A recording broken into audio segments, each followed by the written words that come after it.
Vamos conversar agora com Demetrio Martinelli Magnoli, ele que é sociólogo, jornalista e comentarista da Globo News.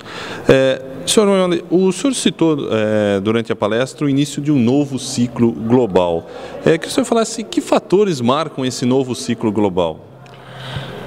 O novo ciclo global é marcado por uma desaceleração do crescimento da China, em função da maturação da economia chinesa, de um aumento do consumo interno na China e de uma retomada econômica em novas bases dos Estados Unidos, o que se relaciona com a Revolução Energética americana e com uma reindustrialização, um retorno de investimentos industriais para os Estados Unidos. O novo ciclo global, portanto, tem uma série de características diferentes do ciclo que se encerrou. Todas as relações entre as economias ocidentais e a Ásia vão se modificar nesse ciclo. E uma outra característica desse ciclo é uma reorganização dos acordos mundiais de comércio. Os Estados Unidos procuram organizar acordos de comércio com a União Europeia e com os países da Ásia-Pacífico. Ou seja, nós estamos entrando num túnel completamente diferente daquele que saímos e ainda não trilhado. Principalmente em relação a essa questão internacional, esses acordos dos Estados Unidos, como fica o Brasil nessa situação? Até o momento o Brasil não fica, porque o Brasil escolheu, ao longo dos últimos 10 anos, não fazer acordos bilaterais de comércio. Então, ao contrário do México, do Chile, da Colômbia, do Peru, dos países que formaram a Aliança do Pacífico, o Brasil não fez acordos nem com os Estados Unidos, nem com a União Europeia. Se esses dois grandes tratados comerciais que os Estados Unidos estão promovendo, o tratado com a União Europeia de um lado e com os países da Ásia-Pacífico do outro, se completarem, o Brasil e o Mercosul parecerão uma fortaleza isolada na América do Sul. Não é nada bom para nós, nem do ponto de vista da indústria, nem do ponto de vista da agropecuária. Dentro desse novo ciclo global, a questão dos alimentos, o preço elevado dos alimentos é uma consequência, vai ser uma característica?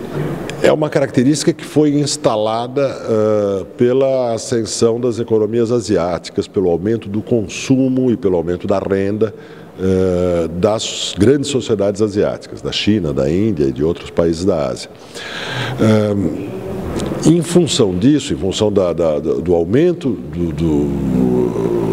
da quantidade de alimentos consumidos na Ásia e da mudança do padrão alimentar, isso é mais importante ainda, né, com a formação de classes médias muito grandes na China e na Índia, acabou a era da comida barata. A era da comida barata acabou nos anos 90 e essa era não volta nunca mais. Nós não teremos nas próximas décadas um crescimento tão acentuado do preço dos alimentos quanto tivemos na primeira década do século XXI, mas os preços dos alimentos não recuarão mais. A comida barata acabou. Só para encerrar aqui, em relação às eleições, o senhor acredita que a Marina, então, até pelos cenários que o senhor traçou, representa uma insatisfação com a política brasileira? Sem dúvida nenhuma. Quer dizer, o crescimento das intenções de voto muito rápido em Marina Silva depois da morte de Eduardo Campos evidencia que a vontade de mudança que estava bastante clara desde as manifestações de junho do ano passado, ela se dirigiu e se concentrou numa candidata. Isso não quer dizer que Marina represente essa aspiração de mudança, mas quer dizer que as pessoas pensam que ela representa essa aspiração de mudança. E nas eleições não se vota exatamente naquilo que é, se vota naquilo que parece ser. Hoje há uma onda eleitoral atrás de Marina e eu acho muito difícil que essa onda seja revertida. Na verdade, eu acho que ela só pode ser revertida por eventuais, hipotéticos erros muito graves da própria Marina. Nós conversamos com Demetrio Martinelli Magnoli, ele que é sociólogo, jornalista e comentarista da Globo News. TV Gesuli, na cobertura do 11º Seminário Internacional de Suinocultura, AgroSéries PIC, Genet e Porc.